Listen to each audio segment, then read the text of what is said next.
कहानी की शुरुआत होती है और हमें कुछ मिलिट्री ट्रक्स को दिखाया जाता है जो एक सीक्रेट कंटेनर को शहर से दूर ले जा रहे थे। किसी को नहीं पता था कि उसके अंदर क्या है, पर उन्हें जितनी जल्दी हो सके उतनी जल्दी उसे शहर से दूर ले जाने के ऑर्डर्स मिले थे।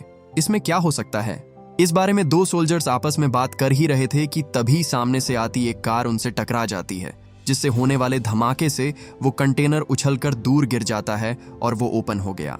सोल्जर्स ने इसके बारे में अपने सीनियर्स को रिपोर्ट किया, पर सामने से जवाब आया, वहां जो भी जिंदा है उन्हें लेकर फौरन वहां से भाग जाओ और जो घायल है उन्हें वहीं छोड़ दो। इससे पहले वो सोल्जर कुछ समझ पाता, उस कंटेनर से एक आदमी बाहर आता है जिसने पलक झपकते ही उसके सारे सोल्जर्स को मार डाला। वो जल्दी से भागते हुए बहुत दूर आ जाते हैं। उन्हें लगा वो जो भी चीज है यहाँ तक नहीं आ पाएगी, पर तभी उस आदमी ने उन पर हमला कर उन्हें भी मार दिया। मरने के कुछ देर बाद वो सोल्जर्स फिर से उठ खड़े होते हैं, क्योंकि अब वो एक ज़ॉम्बी वायरस से इन्फेक्ट हो चुके थे। बदकिस्मती से लॉस वेगस शहर, जो दुनिया की कुछ सबसे ज्यादा आबादी वाला शहर है, उनसे ज्यादा दूर नहीं था, जिसके बाद उन्होंने उस शहर में जाकर वहां के लोगों को इन्फेक्ट करना शुरू कर दिया। ये वायरस इतनी तेजी से फैला कि देखते ही देखते पूरा शहर इस वायरस की चपेट में आ गया और इस एरिया को क्वारंटीन करना पड़ा। सरकार ने उन्हें रोकने के लिए पूरे शहर पर बॉम्ब गिराए, हथियार बंद सैनिकों की पूरी फौज भेजी, लेकिन इस एरिया में आने वाला हर एक आदमी इन्फेक्ट होता चला गया। वायरस को रोकने की सरकार की हर मुमकिन कोशिश नाकाम रही, जिसके बाद आखिर में उन्हें पूरे शहर को बंद करना पड़ा। अब ना कोई अंदर जा सकता था और ना कोई बाहर आ सकता था, लेकिन इसके बावजूद कुछ लोग ऐसे थे जो चोरी करने के लिए इल्लीगली अंदर जाते थे। लॉस वेगस को पैसों का शहर कहा जाता था, पर वायरस की वजह से सबको अपने अपने घर और तिजोरी में पड़े पैसों को वहीं छोड़कर भागना पड़ा। ऐसा माना जाता था कि वहां के कसिनोस में अब भी इतने पैसे दफन हैं जो अगर किसी को मिल गए तो उसकी 7 पुश्ते ऐश की जिंदगी जी सकती थी। हम यहाँ स्कॉट नाम के एक एक्स मिलिट्री सोल्जर को देखते हैं, जो कभी वेगस में एक मिलिट्री सोल्जर हुआ करता था, पर अब वो एक मामूली शेफ की नौकरी करता है। एक दिन वो रोजमर्रा की तरह अपना काम कर ही रहा था कि तभी उसे पता चला कि तनाका नाम का आदमी उससे मिलने आया है। तनाका कोई मामूली शख्स नहीं था, उसका स्कॉट जैसे आदमी से मिलना ही बड़ी बात थी। लॉस वेगस में उसके कई कसिनो हुआ करते थे, पर अब सब धूल खा रहे हैं। स्कॉट जानना चाहता था कि वो उसके पास क्यों आया है, जिसके बाद तनाका ने उसे बताया कि वो उसे एक खास काम सौंपना चाहता है। दरअसल क्वारंटीन जोन में आ रहे उसके एक कसिनो की तिजोरी में अब भी $200 मिलियन पड़े हुए थे, जिन्हें निकालने में उसे उसकी मदद चाहिए थी। स्कॉट को तो यकीन ही नहीं होता कि इतनी बड़ी रकम तिजोरी में पड़े पड़े सड़ रही थी। इंश्योरेंस कंपनी उन 200 मिलियन समेत तनाका के नुकसान की भरपाई पहले से कर चुकी थी, जिसका मतलब तिजोरी में पड़े उन पैसों का ना कोई हिसाब है और ना कोई रिकॉर्ड। तनाका को कोई परेशानी नहीं होती अगर वो पैसे इसी तरह कुछ और सालों तक तिजोरी में पड़े रहते, पर सरकार अगले 4 दिनों में पूरे शहर को न्यूक्लियर बॉम्ब से उड़ाने वाली थी, जिसमें कसिनो समेत उसके सारे पैसे जलकर राख हो जाते। वो स्कॉट को इस काम को करने के लिए फोर्स नहीं करना चाहता था, इसलिए उसने स्कॉट को एक नक्शा दिया और चुपचाप वहां से चला गया।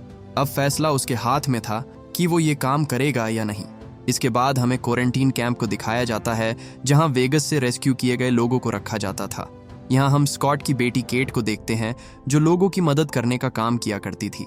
रीटा नाम की एक औरत जो केट की दोस्त भी थी, उसे बताती है कि कल वो क्वारंटीन जोन में जाने वाली है, जिस पर केट ने उसे ऐसा करने से साफ मना कर दिया क्योंकि अंदर बहुत खतरा था। पर रीटा कहती है कि वो बस कुछ देर के लिए अंदर जाएगी और वहां से कुछ पैसे लेकर वापस आ जाएगी। उसने कुछ लोगों को ऐसा करते हुए देखा था। कई लोग अंदर गए और मालूम माल होकर वापस आए, पर केट उसे समझाती है कि अफवाहें झूठ है, आज तक वहां से कोई वापस नहीं आया। वो बात कर ही रहे थे कि तभी वहां एक गार्ड आता है। केट को गुस्से में देख उसे लगा कि कहीं वो इन्फेक्टेड तो नहीं, जिसके बाद उसने उन दोनों पर टेम्परेचर गन रख दी। उनकी बॉडी का टेम्परेचर तय की गई लिमिट से कम होता तो अपने आप गोली चल जाती, पर खुशकिस्मती से ऐसा नहीं होता। इसी बीच वो गार्ड केट के साथ बदतमीजी करता है और उसे गलत जगहों पर छूता है, पर केट ने उसका हाथ झटक दिया और उसे खुद से दूर रहने को कहा, जिसके बाद वो वहां से चला गया। रीटा बोली, ठीक है, मैं अंदर नहीं जाऊंगी, पर हमें बच्चों को सुरक्षित जगह भेजने का कोई और तरीका ढूंढना होगा। उधर हम स्कॉट को देखते हैं, जिसकी एक बुरे सपने से नींद टूट जाती है। हर रात वो उसी दिन को याद करता था जिस दिन उसने इन्हीं हाथों से अपनी इन्फेक्टेड वाइफ की जान ली थी। उसने फैसला कर लिया कि वो ये काम करेगा, पर इसे अंजाम देने के लिए उसे एक टीम की जरूरत थी। तनाका ने उसे कहा, एक टीम बनाओ जिसमें एक तिजोरी तोड़ने वाला और एक पायलट हो जो काम होने के बाद तुम्हें वहां से निकाल सके। इसके बाद स्कॉट अपनी पुरानी दोस्त मारिया के पास जाता है, जो अब एक कार रिपेयर शॉप चलाती थी। उसने मारिया को इस ऑफर के बारे में बताया और कहा, आज तक हमने कितनों को बचाया, पर हमें बदले में क्या मिला, लेकिन इस बार हमें खुद के लिए कुछ करने का मौका मिला है। मारिया उसके साथ चलने को मान जाती है, लेकिन उन्हें एक और आदमी की जरूरत थी। वो विल नाम के आदमी के पास जाते हैं, जिसे ज़ॉम्बीज को मारने का एक्सपीरियंस था। सिर्फ वही था जिस पर वो इस पूरे मिशन में भरोसा कर सकते थे। फैसला हुआ कि तीनों 15-15 मिलियन डॉलर्स लेंगे और बाकी के 5 मिलियन को टीम के बाकी मेंबर्स में बांट दिया जाएगा। इसके बाद वो मीरियन के पास जाते हैं, जो एक पायलट थी। उसे तो पैसे की इतनी जरूरत थी कि वो काम सुने बिना ही साथ आने को तैयार हो जाती है। इस तरह उन्होंने कुछ और लोगों को भी अपनी टीम में शामिल किया, जिन्हें हथियार चलाना आता हो और ज़ॉम्बीज से लड़ने में उनकी मदद कर सके। सबसे आखिर में वो एक चोर के पास गए, जिसे तिजोरियों के बारे में सब कुछ पता था। साइमन को जब पता चला कि उसे लॉस वेगस के कसीनो में रखी तिजोरी खोलनी है, तो वो मानो जैसे खुशी से झूम उठा। ये तिजोरी खोलना तो उसके बचपन का सपना था, क्योंकि ये तिजोरी किस्मत से नहीं, सिर्फ काबिलियत से खुलती थी और उसे पूरा यकीन था कि वो इतना काबिल है कि इसे खोल सके। इसके बाद उन सब ने अपने अपने हथियार बाहर निकाले, क्योंकि अब उनका इस्तेमाल करने का टाइम आ चुका था। टीम के सभी लोग एक पुराने गैरेज में इकट्ठा होते हैं, जहां तनाका उन सबको अंदर घुसने से लेकर बाहर निकलने तक का सारा प्लान समझाता है। प्लान सिंपल था, उन्हें अपना रास्ता क्लियर करते हुए अंदर जाना है और फिर उस तिजोरी को खोलकर उसके अंदर पड़े सारे पैसों को बैग में भरकर हेलीकॉप्टर में लौट करके वहां से पलक झपकते ही गायब हो जाना है। और ये सब उन्हें अगले 32 घंटों में करना होगा। लेकिन जब उनमें से एक को पता चला कि उन्हें क्वारंटीन जोन में जाना है, तो वो साथ चलने से मना कर देता है, क्योंकि वो इतने कम पैसों के लिए इतना बड़ा जोखिम लेने को तैयार नहीं था। वो वहां से चला गया और अब उनकी टीम में कुछ ही लोग बचे थे। सारी तैयारियां हो गई थी। हालांकि फिर भी क्वारंटीन जोन में घुसना इतना आसान नहीं था, क्योंकि अब भी मिलिट्री फोर्सेस चारों ओर तैनात थी, जो उन्हें किसी भी कीमत पर अंदर नहीं जाने देते। मदद के लिए स्कॉट अपनी बेटी के पास आता है, जो क्वारंटीन जोन में काम करती थी। वो उन्हें बड़े आराम से अंदर भेज सकती थी, लेकिन उसे मनाना स्कॉट के लिए बिल्कुल भी आसान नहीं था, क्योंकि केट अब तक स्कॉट से इस बात को लेकर नाराज थी कि उसकी मोम के जाने के बाद उन्होंने उसे अकेला छोड़ दिया और कभी उससे मिलने भी नहीं आए। स्कॉट केट को बताता है कि मैं ये तुम्हारे लिए कर रहा हूँ, इस काम के लिए मैं तुम्हें 15 मिलियन डॉलर्स दूंगा। जिसके बाद केट उनकी मदद करने को तैयार हो जाती है।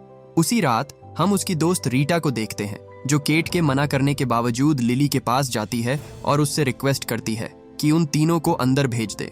उधर विल साइमन को बंदूक चलाना सिखाता है, क्योंकि पूरी टीम में सिर्फ वही था जिसने कभी किसी ज़ॉम्बी को नहीं मारा था, और वो नहीं चाहता था कि मिशन के दौरान वो किसी पर बोझ बने। उनकी टीम में मार्टिन नाम का एक और आदमी भी जुड़ जाता है, जिसे तनाका ने अपनी तरफ से उन पर नजर रखने के लिए भेजा था। टीम में कोई उसे पसंद नहीं करता था, क्योंकि वो उनके किसी काम का नहीं था। केट उन्हें लिली से मिलवाती है, जिसे लोग पासपोर्ट के नाम से भी जानते थे, क्योंकि वो लोगों को पैसों के लिए अंदर भेजा करती थी। अपना काम खत्म करने के बाद वो वहां से जा ही रही थी कि तभी उसने रीटा के बच्चों को रोते हुए देखा। जब उसे पता चला कि लिली ने रीटा को अंदर भेज दिया, तो वो गुस्से में उसे जोर का घूंसा मारती है और उससे पूछती है कि तुमने उसे अंदर क्यों भेजा। अब इसमें लिली की भी कोई गलती नहीं थी। उसे नहीं पता था कि रीटा के 2 बच्चे भी हैं, और ना उसने ये बात उसे अंदर जाने से पहले बताई थी, वरना वो कभी उसे अंदर नहीं भेजती। स्कॉट कहता है कि अगर वो हमें मिली तो हम उसे वापस ले आएंगे, पर केट जानती थी कि वो सिर्फ वहां पैसों के लिए जा रहे हैं। अंदर जाकर उसे वापस लाना तो छोड़ो, उसे ढूंढेंगे भी नहीं। वो भी साथ चलने को कहती है, पर स्कॉट ने उसे साथ चलने से मना कर दिया, क्योंकि इसमें बहुत खतरा था। लेकिन केट भी कम जिद्दी नहीं थी। वो बोली, अगर आप मुझे नहीं ले चलेंगे तो मैं आपके जाने के बाद अंदर आऊंगी, तब तो खतरा और भी ज्यादा होगा। स्कॉट के पास उसे अपने साथ ले चलने के अलावा कोई और रास्ता नहीं बचा था, इसलिए मजबूरन वो केट को भी टीम में शामिल कर लेता है।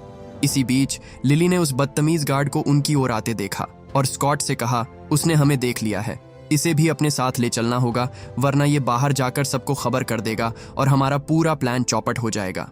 इसके बाद वो सभी एक सीक्रेट डोर से होते हुए क्वारंटीन जोन के अंदर जाते हैं। एरिया शुरू होते ही उन्हें अपने सामने ढेर सारी लाशें पड़ी मिलती हैं, जिन्हें देखकर साइमन के तो डर के मारे पसीने छूट जाते हैं। लिली उन्हें बताती है कि ये लोग सूरज की रोशनी को झेल नहीं पाए। जब बारिश होगी तब इन्हें देखना चाहिए, कुछ बूंदें गिरेंगी और ये फिर से जिंदा हो जाएंगे। उन्होंने जितना सोचा था, ये शहर उससे भी ज्यादा खतरनाक था। ज़ॉम्बीज ने पूरे शहर को जीता जागता कब्रिस्तान बना दिया था। थोड़ी दूर चलते ही उन्हें किसी की आवाज सुनाई दी, जिसके बाद लिली उन्हें तुरंत ही छुपने को कहती है।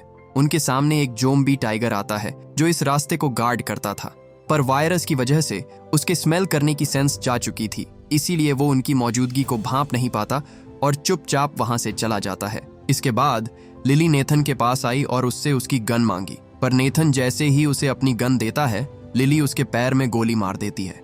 सब पूछते हैं कि तुमने ऐसा क्यों किया, जिस पर लिली उसे बताती है कि आगे बढ़ने के लिए हमें उनसे सौदा करना पड़ेगा। ये एक तोहफा है जिससे वो खुश हो जाएंगे। अगर हम उनके वसूलों के हिसाब से चलें तो वो हमें छुएंगे भी नहीं। जल्द ही उन सबको पता चलने वाला था कि लिली किसकी बात कर रही थी। गोली की आवाज सुनकर वहां 2 ज़ॉम्बीज आते हैं, पर ये बाकियों की तरह बिना सोचे समझे इंसानों पर झपटने वाले ज़ॉम्बीज नहीं थे। वो उन्हें देखते हैं पर किसी पर हमला नहीं करते, लेकिन वो नेथन को उनकी एंट्री फीस के तौर पर अपने साथ ले गए। उन्होंने पूछा वो उसे कहाँ ले गए, जिस पर लिली बोली, मुझे नहीं पता, बस इतना जानती हूँ कि जो भी उस बिल्डिंग में जाता है उनके जैसा बन जाता है। इसी बीच हम एक और ज़ॉम्बी को देखते हैं जो दूर से उन पर नजर रखे हुए था, पर वो उनके पीछे नहीं जाता क्योंकि उन लोगों ने कीमत अदा कर दी थी। इसके बाद वो लोग आगे बढ़ते हैं। मेरियन स्कॉट से पूछती है कि तू अगला शिकार किसको बनाएगा, कुछ सोचा है क्या? वो बोला, दोबारा किसी की बलि देने की नौबत आई तो ज्यादा सोचना मत, उस मार्टिन को निपटा देना, क्योंकि टीम को उसकी कोई जरूरत नहीं। तनाका ने उसे बस हम पर नजर रखने को भेजा है। उधर हम नेथन को देखते हैं जिसे घसीटकर ओलंपस में लाया जाता है, जहां उनका राजा ज्यूस उसे काटकर उसे भी इन्फेक्ट कर देता है। इसी बीच वो सब एक बिल्डिंग में आते हैं जहां ढेर सारे स्लीपिंग ज़ॉम्बीज को देखकर साइमन एकदम से घबरा जाता है। लिली बोली, उनके मुंह पर लाइट मत मारो, वो सो रहे हैं, जाग गए तो मुसीबत हो जाएगी। वो जमीन पर हल्की रोशनी वाले फ्लोरोसेंट ट्यूब्स फेंककर दबे पांव आगे बढ़ते हैं। चैम्बर्स नाम की एक लड़की जिसे मार्टिन पर बिल्कुल भरोसा नहीं था, उसे आगे चलने को कहती है, पर इस बात से मार्टिन इतना गुस्सा हो जाता है कि उसने जानबूझकर उसे रास्ते से भटका दिया। चैम्बर्स जब उस फ्लोरोसेंट ट्यूब्स को उठाने के लिए आगे बढ़ी, तभी उनमें से एक ज़ॉम्बी जिंदा हो जाता है। चैम्बर्स ने उसे ठिकाने लगाया तो दूसरा जाग गया। उनमें से एक ज़ॉम्बी गलती से बर्तन गिरा देता है, जिस वजह से वहां इतना शोर हुआ कि उन ज़ॉम्बीज की नींद एक झटके में टूट गई। सब लोग चैम्बर्स की मदद करने जाते हैं, पर वहां और भी ज़ॉम्बीज थे जिन्होंने उन सबको चारों ओर से घेर लिया। चैम्बर्स ज़ॉम्बीज को मारते हुए बचकर निकलने की कोशिश करती है, पर मार्टिन एक बार फिर उसे धोखा देता है और दरवाजा बाहर से बंद कर देता है। माइकी ने मार्टिन से पूछा, वो कहाँ रह गई? मैंने उसे तुम्हारे पीछे ही आते देखा था। पर तभी चैम्बर्स खिड़की तोड़कर उसके सामने आ जाती है। ज़ॉम्बीज उसके ऊपर चढ़ गए और उसे भी इन्फेक्ट कर दिया, जिसके बाद माइकी को दिल पर पत्थर रखकर उसे शूट करना पड़ा। जल्द ही वो उस कसीनो तक पहुंच गए जहां पैसों की तिजोरी थी। यहाँ बाकी जगहों के मुकाबले बहुत कम इन्फेक्टेड लोग थे, और जो थे भी उन्हें उन लोगों ने मार दिया। केट बोली, मुझे नहीं लगता रीटा अब तक जिंदा होगी, पर लिली उसे कहती है, इतनी जल्दी हार मत मानो। कुछ महीनों पहले जब एक आदमी बाहर नहीं आया तो मैं वहां से चली गई। मुझे लगा वो मर गया होगा, लेकिन 3 दिन बाद वो वापस जिंदा लौट कर आया। ज्यूस के इन्फेक्ट करने से पहले ही वो वहां से भाग निकला था।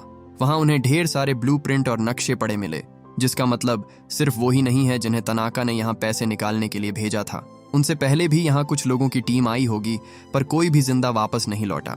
स्कॉट टीम को डिवाइड करता है और सब अपने अपने काम में लग जाते हैं। मार्टिन और लिली को बाहर निगरानी के लिए तैनात किया जाता है। मेरियन ऊपर हेलीपैड पर जाती है, जहां उसे वो हेलीकॉप्टर स्टार्ट करना था, और साइमन तिजोरी के पास जाता है। मार्टिन लिली से सौदा करता है कि अगर वो उसे रानी का ब्लड सैंपल लाने में मदद करेगी तो बदले में वो चैंप के सारे लोगों को किसी सुरक्षित जगह पहुंचा देगा। लिली इसके लिए मान जाती है, जिसके बाद उसने हवा में गोली चलाई और रानी के आने का इंतजार करने लगे। स्कॉट ने जनरेटर स्टार्ट किया, जिससे वहां फिर से रोशनी हो जाती है। उधर विल और साइमन ज़ॉम्बीज को मारते हुए तिजोरी के पास आते हैं। साइमन तो लॉकर को देखकर मानो खुशी से पागल ही हो जाता है, पर खतरा अब भी टला नहीं था। तिजोरी से पहले वहां कुछ ट्रिगर पॉइंट्स थे, जिन पर उन्होंने पैर रखा तो शरीर के चिथड़े उड़ जाएंगे। वहां उन्हें और लोगों की लाशें मिली जिन्होंने उनसे पहले तिजोरी को खोलने की कोशिश की थी, पर सब मारे गए। उनकी हालत देखकर किसी में भी आगे बढ़ने की हिम्मत नहीं होती। अच्छी बात यह थी कि ट्रिगर पॉइंट्स बस एक बार काम करते थे, मतलब अगर किसी तरह वो इसे चकमा दे दे तो बात बन सकती है। जिसके बाद विल नीचे जाता है और एक ज़ॉम्बी उठाकर लाता है। उन्होंने उसे आगे जाने को कहा, पर वो इतना भी बेवकूफ नहीं था। जिसके बाद विल ने उसे गोली मार दी और एक दूसरा ज़ॉम्बी लेकर आया। इस बार वो उसे खाने का लालच देकर आगे भेजते हैं।